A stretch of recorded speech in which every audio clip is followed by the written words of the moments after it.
भाई कुछ दिनों पहले के इंटरव्यू में जेजेपी के प्रत्याशी नैना चौटाला जी ने बहुत बड़ी प्रार्थना की थी। वो प्रार्थना शायद आज सभी को याद भी है और वो प्रार्थना मुझे लगता है भगवान ने सुनी नहीं, जिसकी वजह से विजेंद्र सिंह का नाम आगे नहीं आया। चलिए खैर है, वो प्रार्थना आपको याद होगी। वो प्रार्थना क्या थी, पहले मुझे बताइए, वो प्रार्थना मांगी क्या थी? मैंने तो ये कहा था कि भगवान करे विजेंद्र सिंह को टिकट मिले और हम उनसे पूछे कि 5 साल वो कहाँ थे, पर उनको टिकट ही नहीं मिली। पूछे किससे? नहीं तो इतने दिल से इच्छा कैसे बाहर आई कि आपने इस तरह के शब्द कहे और वो कहीं ना कहीं वो शब्द उन्हीं पर भारी पड़ गए, मुझे जो लगता है। क्या लगता है आपको? नहीं, मैं तो इसलिए कह रही थी ताकि हम पूछे तो सरी उस लापता सांसद से भी। लोगों ने देखो, लोग जब सांसद चुन के भेजते हैं तो एक बड़ी उम्मीद होती है लोगों की, चाहे वो शहरी हो चाहे वो ग्रामीण अंचल का बंदा हो।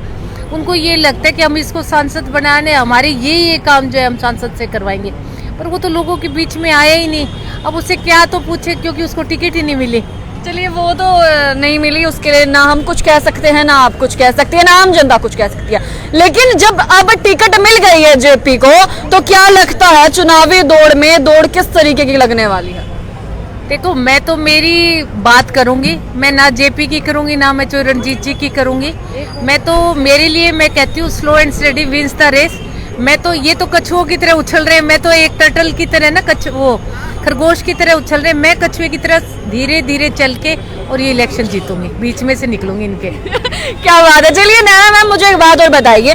कुछ ही दिन पहले की बात है जहां पर लगातार नाराजगी नजर आ रही थी कुलदीप जी के बीच में, और नाराजगी नजर आ रही थी वहीं बीजेपी पार्टी के कुछ ऐसे लोग हैं जिनके नाम लगातार सामने आ रहे थे। अभी फिलहाल क्या लगता है, नाराजगी जो चल रही थी बीजेपी में, कुछ कुलदीप बिश्नोई को लेकर बातचीत आ रही थी, कुछ रणजीत सिंह को लेकर आ रही थी, मतलब बहुत सारी बातें चल रही थी। अब वो नाराजगी क्या लगता है कम हुई है कि नहीं हुई है? मुलाकात जो है जारी है।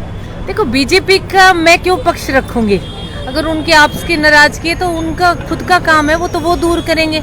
मैं क्यों बीजेपी की बात करूंगी आपके माध्यम से? मैं तो बिल्कुल नहीं करूंगी। अच्छा, अब क्या लगता है, आम जनता कहती है वोट फॉर चेंज।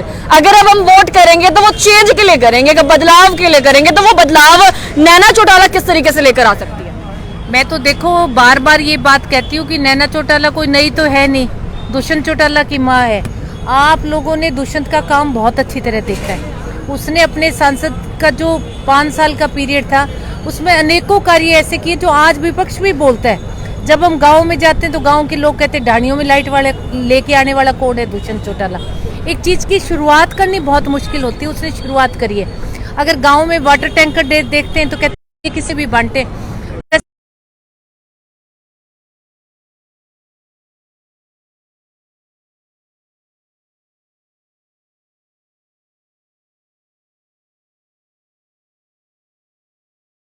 महिला ये कहती है कि ये चौधरी देवीलाल की देन है। देखिए, तो शुरुआत करनी मुश्किल है।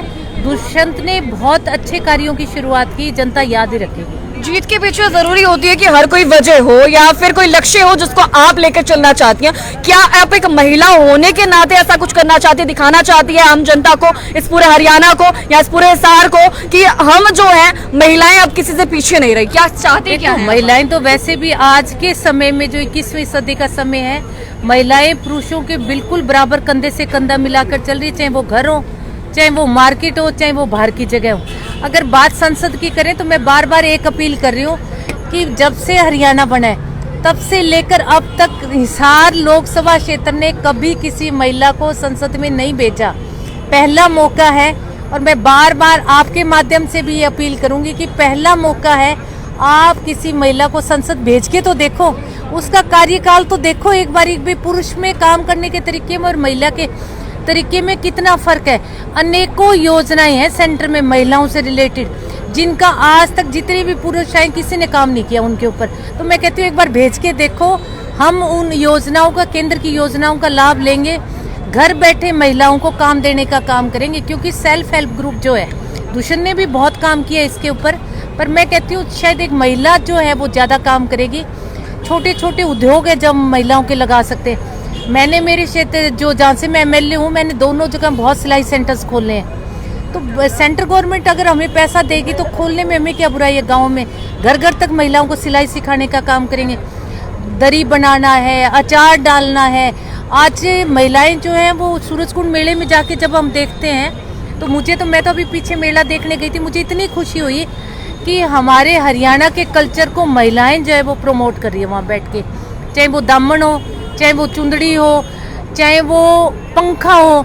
तो ये चीज़ें धीरे धीरे अगर महिलाएं इस चीज़ को बहुत आगे लेके जाएंगी तो ये भी एक ब्रांड बन जाएगा एक टाइम के बाद। तो इन चीज़ों को अगर पब्लिसिटी करेंगे तो महिलाएं डेफिनेटली आगे निकलेंगे। मैम, जैसे ही जेजेपी के हाथ से सत्ता निकली है तो पार्टी छोड़ने वालों की लंबी कतार लग गई थी, लेकिन अब जो है एक अच्छी कामयाबी आपको हिसार में मिली है। आरसीपी परिवार जो है आप लोगों के साथ जुड़ा है, तो क्या मानते हैं कितनी मजबूती मिलने वाली है, और खासतौर से व्यापारी वर्ग में? देखो, राम चाट भंडार जो है वो राजगुरु मार्केट का मैं कहूँगी दिल है। अगर कोई गांव से चल के आता है तो वो राम चाट भंडार के बिना नहीं चाहता। अगर कोई शहर से किसी के गेस्ट आ जाओ, दिल्ली से आए हैं, कोई बॉम्बे से आ गया, कोई राजस्थान का, तो वो भी एक इनका बहुत ज़्यादा प्रचार है और बैठ के कहते भी आपके राम चाट भंडार बहुत फेमस है, एक बार हम चले। तो हर आदमी हरियाणा के इस कोने से जो भी हिसार आएगा वो राम चाट भंडार जरूर आएगा। तो पार्टी ज्वाइन की है आज। सबसे पहले तो आपके माध्यम से भी मैं बहुत बहुत धन्यवाद करूंगी और मैं कहूंगी कि हमें एक हिसार में बहुत बड़ी कामयाबी मिली है आज। चलिए, यूं कहिए कि नेतागिरी आपने शुरू किया, पॉलिटिक्स जब आपने शुरू की तो एक हरी चुनरी चौपाल आप लेकर के आई थी। बेहतरीन कार्यक्रम था, बहुत सारी महिलाएं आपके साथ जुड़ी थी। वैसे कार्यक्रम अब हिसार लोकसभा में कब से देखने को मिलेंगे? देखो, शुरुआत तो मैंने हिसार से ही की थी हरी चुनरी चौपाल की। हमारी फर्स्ट मीटिंग जो है वो पार्टी ऑफिस में ही हुई थी। और अब हमारा लॉकडाउन के बाद में थोड़ा सा हरी चुनरी चौपाल स्टार्ट किया था हमने, पर मेरे को लगता है 1 साल के बाद हमने बंद कर दिया क्योंकि हम बूथ सखी के चले गए। और बूथ सखी का भी ये था कि मुझे जब हमने ये प्रोग्राम शुरू किया था तो मुझे ये लगता था कि मैं क्यों ना बाडड़ा में सबसे पहले बूथ सखी बना के और फर्स्ट मीटिंग दुष्यंत की करा दूं।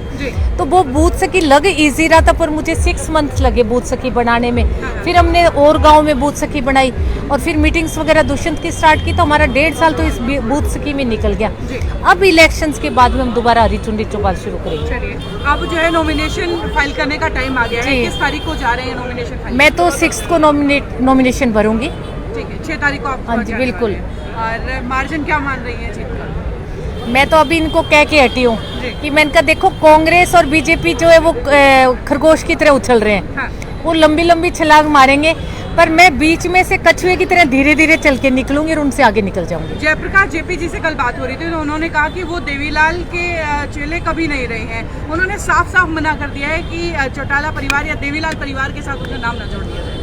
जिस स्कूल में अगर मैं कह दूं कि मैं एफसी कॉलेज की स्टूडेंट नहीं हूं तो ये मेरे ऊपर है ना, बहुत ही मैं कहूंगी कि बहुत मीन जिसको बोलते हैं ना वो बात होगी मेरे लिए। अगर मैं कह दूं मैं एफसी कॉलेज की नहीं पढ़ी हुई, मैं मिशन स्कूल की नहीं पढ़ी हुई, तो वो चौधरी देवीलाल की नर्सरी के बच्चे हैं। चौधरी देवीलाल जी, उनको ग्रीन ब्रिगेड, मेरी शादी हुई थी 87 में, मुझे आज भी याद है कि 89 में जेपी को लेके आए थे। और जेपी का इतना भी बता दूं कि मैं अननोन नहीं हूँ। जेपी मेरी जहाँ सिस्टर मैरिड है कलायत में, उनके रिश्तेदार है वो। तो ये यूथ में इनको जोड़ा था, ग्रीन ब्रिगेड का उसका प्रधान बनाया था और ये मोटरसाइकिल पे लोकदल का प्रचार करते थे सारा दिन। और फिर इनको टिकट दी तो ये लोकसभा पहुंचे, फिर इनको मिनिस्ट्री मिली। उसी स्कूल का स्टूडेंट है आज, चाहिए कांग्रेस में होकर कितनी बड़ी बड़ी बातें कर लो, पर चौधरी देवीलाल का ठप्पा सारी उम्र उसके ऊपर रहेगा। चाहे ये अंतिम सांस लेगा ना तो भी चौधरी देवीलाल का नाम जुड़ा हुआ रहेगा। चलिए, बहुत सारे लोग इस वक्त मैम आपको लाइव देख के कोई मैसेज जो आम जनता तक आज पहुंचाना चाहती है जेजेपी पार्टी की और नैना चौटाला जी की?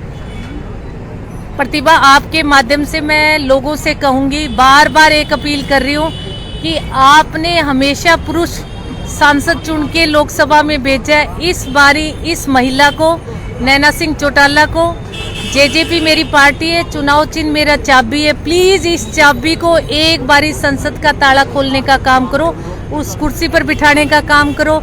ये नैना चौटाला हमेशा दुष्यंत की तरह आपके सुख दुख की भागीदार रहेगी। बहुत एक सवाल था मैडम, अक्सर कोई भी महिला जब राजगुरु मार्केट में आती है तो राम चाट भंडार के गोलगप्पे खाए बिना नहीं जाती, तो क्या आप खाने वाले हैं? मैं तो अभी पीछे खा के गई हुई हूँ और 14 साल इसी शहर में मैं पढ़ी हूँ, तो मेरे राम चाट भंडार के पहले भी बहुत गोलगप्पे खाए हुए और मैं तो कल परसों भी खा के गई हूँ। शायद मेरे गोलगप्पे जो बड़े प्यार से इन्होंने खिलाए थे ना वो असर कर गए और ये हमारे साथ जुड़ गए। क्या बात है। देखते हैं कि फिलहाल आगे आने वाले समय में होता क्या है। अब ताले की चाबी किस तरीके से खुलती है, कौन कौन उस ताले की चाबी को खोलने की तैयारी जो है कर रहा है। क्या आप क्या कुछ मानते हैं? आपकी राय जरूर रखिएगा। फिलहाल के लिए बने रहिए मेरे साथ।